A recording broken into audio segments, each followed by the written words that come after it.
What's going on, YouTube?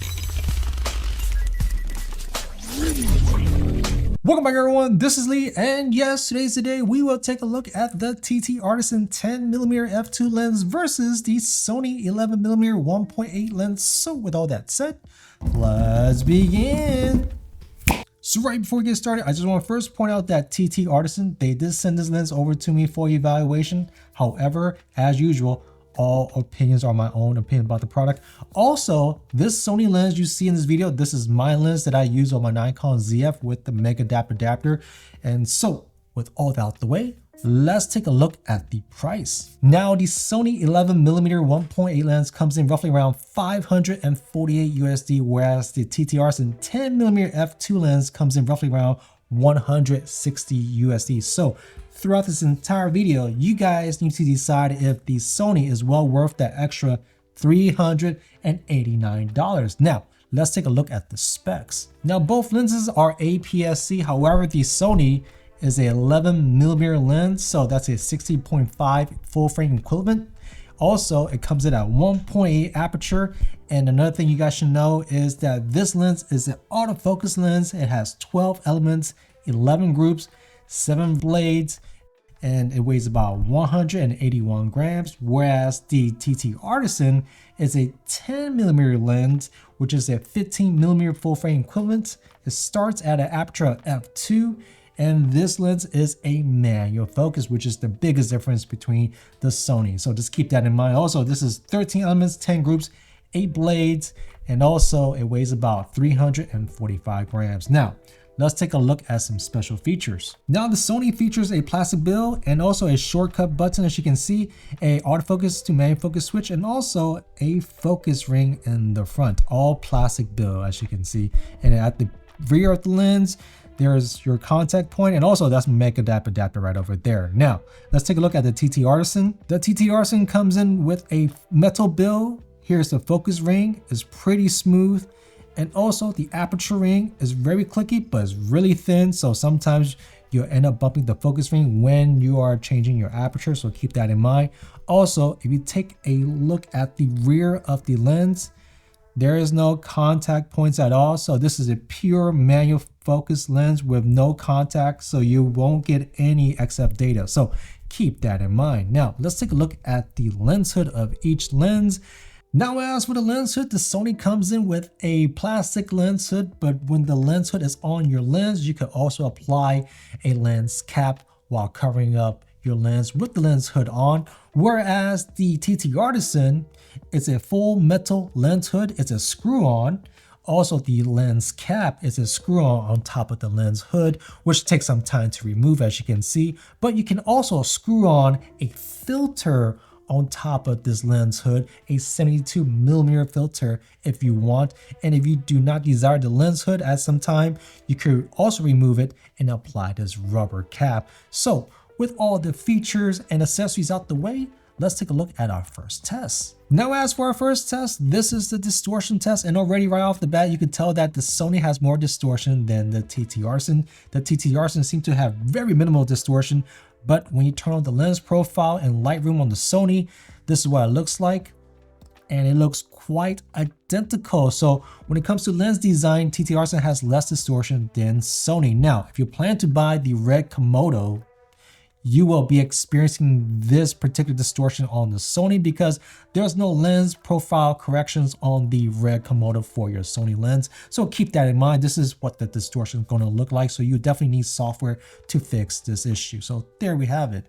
Now, as for the next test, I don't know why I did this test. This is a bokeh ball test, but I would definitely say that the Sony balls are bigger than the TTARTISAN bokeh balls, but I don't think anyone really cares at this wide of an angle, but someone out there might actually enjoy this particular part of the test. So there we go.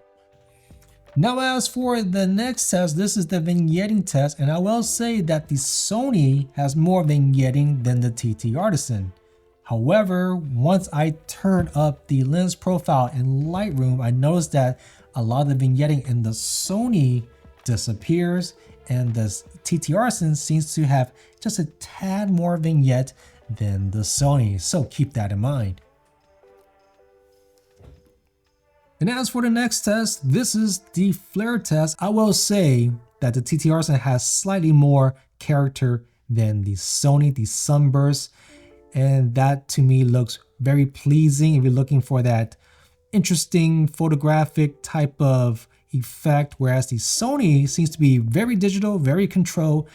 There's not a lot of character going on, but it still has its sunburst, but it seems to be less, to me, it seems to be less, interesting than the TTARTISAN.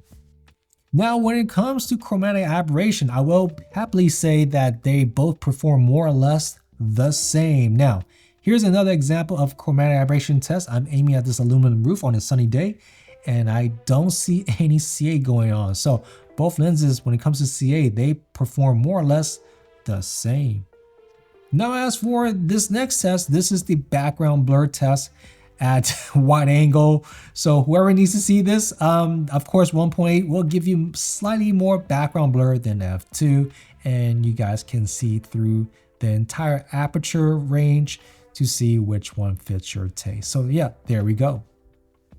Now for the next test, this is the sharpness test, and let's take a look at the bottom left corner of the image.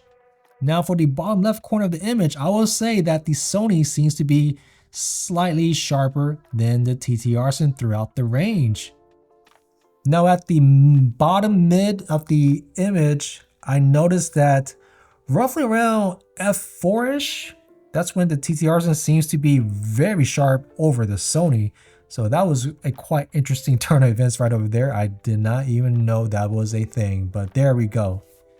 And if you take a look at the bottom right, I will say, in my opinion, the Sony seems to be just a tad bit sharper than the TTARTISAN at the bottom right corner of the image. Now, as you take a look at the left mid side of the image, I would say that the Sony is still sharper than the TTARTISAN. Now at the dead center of the image, I will say that roughly around f4 again, at the center of the image, I feel like the TTARTISAN does better than the Sony, which is very interesting. And of course, on the right side of the image, I will say that the Sony is sharper than the TTARTISAN throughout the entire range. So I guess if you're looking for dead sharpness, TTARTISAN is pretty good, roughly around f4 and up. But if you're looking for overall sharpness from edge to edge, definitely the Sony is better than the TTARTISAN. So just to wrap things up, the Sony versus the TTARTISAN. At the end of the day, I see two different shooters here.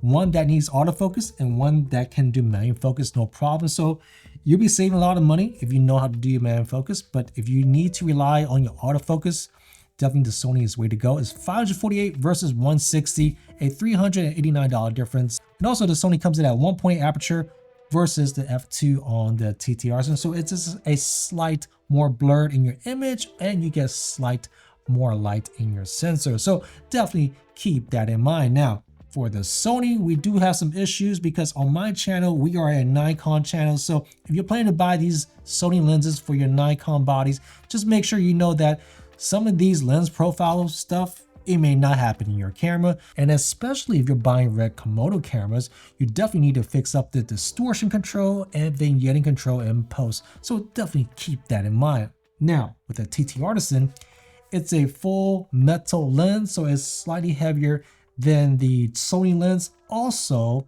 it has a focus ring and an aperture ring, but the aperture ring is kind of thin. And when I do change it, I do end up bumping the focus ring. So just a quick tip, adjust the aperture first before you adjust the focus ring. So there we go, right? Also, the lens comes with a lens hood, which is a screw-on lens hood, a metal screw-on lens hood, which allows you to apply an extra filter if you want, a 72mm filter if you want.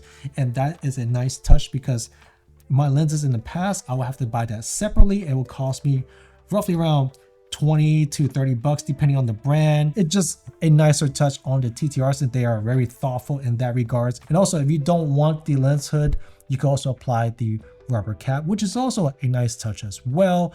But the screw-on part, it takes a while on the TTARTISAN, so definitely keep that in mind. But the most surprising things about the TTARTISAN was definitely the distortion control over the Sony. It seems like a Laowa lens with 0D. And also I do like the characteristic of the sunburst flare on the lens. That's a very nice touch on the TTARTISAN. And if you look at the chromatic aberration, they're both well controlled in both lenses. And of course, the sharpness of the lens, center sharpness seems to be a slightly more sharper than the Sony. So that's kind of interesting right there. So at the end of the day, you got two different lenses for two different shooters. So it's really up to you guys on what you guys are looking for. So with all that said, thank you guys for checking me back. Hopefully you guys enjoyed this video. Definitely click like and subscribe. And I guess I'll see you guys in the next one, all right?